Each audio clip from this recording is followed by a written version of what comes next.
샬롬, 하나님과 동행하는 새벽기도회 달라스 임마누엘 교회 권성철 목사입니다.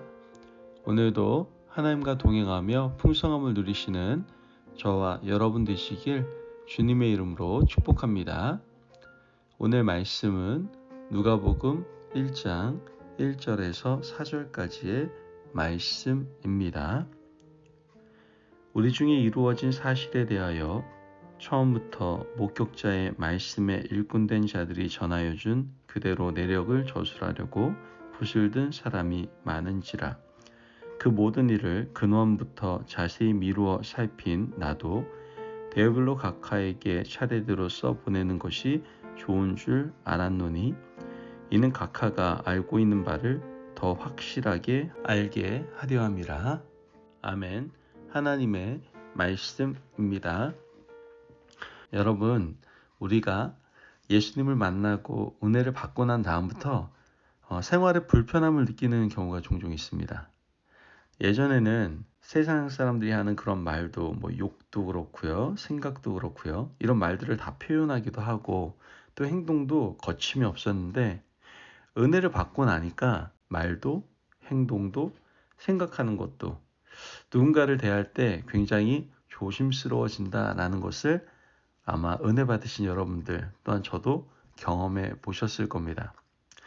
예전엔 그렇게 거침이 없었는데 왜 그렇게 조심스러워진 겁니까? 그 이유는 그 사람에게 덕이 되지 않을 것 같으니까, 은혜가 되지 않을 것 같으니까 여러분 조심하게 되는 거 아닙니까? 이건 단순히 그 사람 때문이 아니라 그 안에 있는 영혼 때문에, 그 영혼이 상처받을까 봐 좀 걱정되기 때문에 우리가 조심하게 된다라는 것이죠. 오늘 말씀을 보면 누가도 한 영혼을 마음에 품고 그 영혼 사랑하는 마음으로 오늘 말씀을 기록하고 있구나라는 것을 깨닫게 됩니다. 즉 누가복음은 누가가 영혼을 사랑하는 마음으로 기록한 책이다라는 것을 우리는 알 수가 있게 되는 것이죠. 누가복음은 처음 복음을 접하는 사람이 읽기에 참 좋은 책입니다. 이유는 굉장히 쉽거든요. 다른 복음서에 기록되지 않은 예수님의 어린 시절 성장 과정이 기록되어 있고 예수님의 십자가 고난도 아주 상세하게 기록되어 있죠. 누가는 한 사람을 위해서 이 복음서를 기록하고 있는 것을 우리는 보게 됩니다.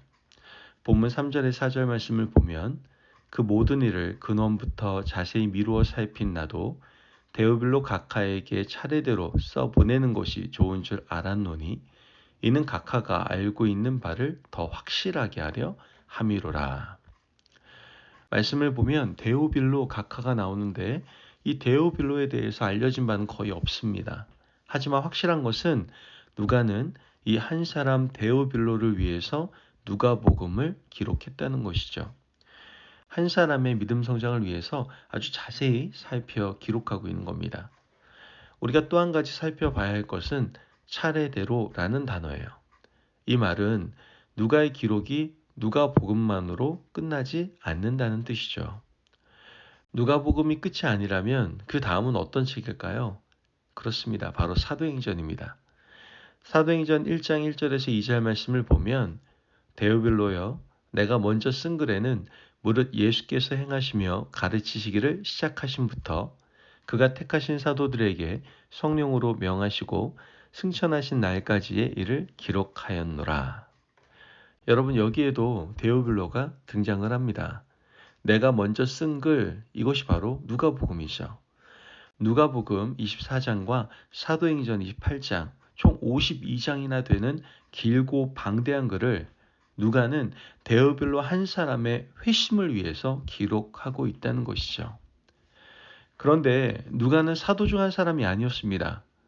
예수님의 12제자 중 한 사람도 아니었어요. 그는 예수님과 3년의 공생애를 공유하지 못했습니다. 그렇기 때문에 그가 복음서를 기록하기 위해서는 어떻게 해야 됐을까요? 그냥 여기저기 뛰어다녔던 거예요. 발품했던 것이죠. 많은 발품을 팔아야만 했습니다. 예수님을 만난 사람들을 직접 만나서 예수님의 이야기를 듣고요. 최초의 복음서인 마가복음을 참고했을 거예요. 또한 제자들을 통해서 예수님의 이야기를 들었겠죠. 그렇게 모은 자료로 한 사람, 데오빌로를 위해서 상세하게 기록하고 있는 겁니다. 마태복음은 예수님의 제자 마태가 유대 공동체를 위해서 기록한 책이죠. 요한복음은 요한 공동체를 위해서 기록한 책입니다. 마가복음은 베드로가 마가를 통해서 자신의 공동체를 위해서 기록한 복음서입니다. 여러 사람을 위해서 기록한 다른 복음서와는 달리 누가복음은 한 사람만을 위해서 기록한 책이다라는 것이죠. 누가는 복음서로 그치지 않았습니다. 예수님이 전하신 복음, 예수님이 하신 말씀, 예수님의 행적이 어떻게 퍼져나가는지를 보고 싶었습니다. 누가는 최초의 교회인 예루살렘 교회의 역사도 기록했습니다. 하나님께서 택하신 이방을 위한 그릇, 사도 바울과도 동행했고요. 바울이 안디옥 교회에 파송을 받아서 나간 전도 여행도 함께 수행했던 것을 보게 됩니다. 누가의 직업은 의사였거든요. 그는 바울의 건강을 돌보면서 복음의 자리를 동행한 믿음의 사람이었던 것이죠. 그 과정에서 직접 경험한 복음의 현장을 사도행전으로 기록하여 데오빌로에게 보냈던 것이죠. 오늘 이런 누가의 모습을 통하여 우리의 모습을 한번 점검해 보기를 원합니다.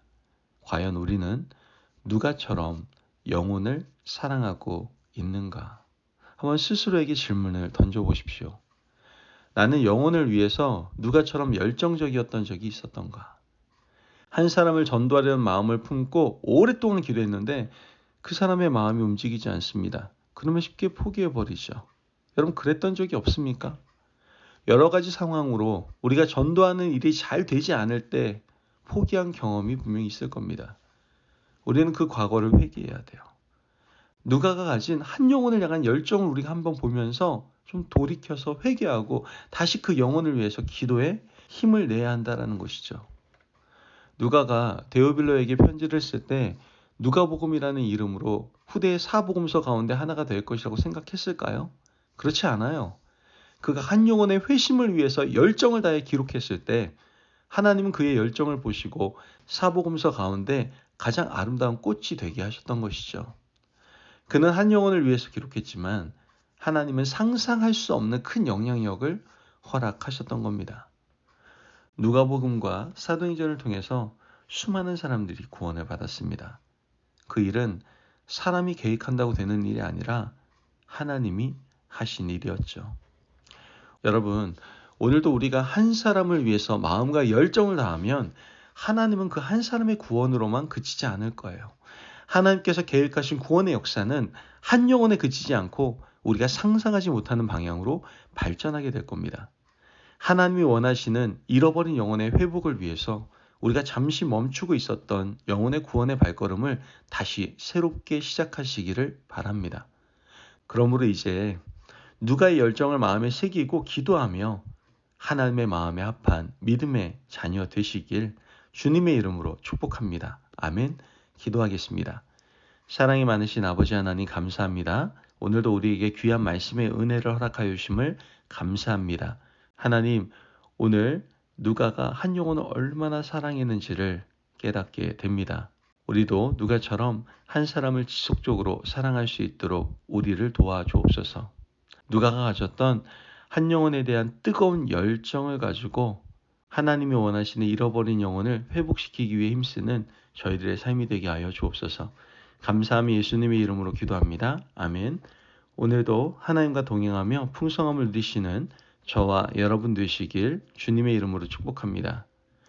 여러분, 언제나 아버지 하나님의 사랑을 가슴에 품고 한 영혼을 뜨겁게 지속적으로 사랑하실 수 있는 아름다운 삶을 살아가시기를 바랍니다. 말씀 안에 승리하십시오.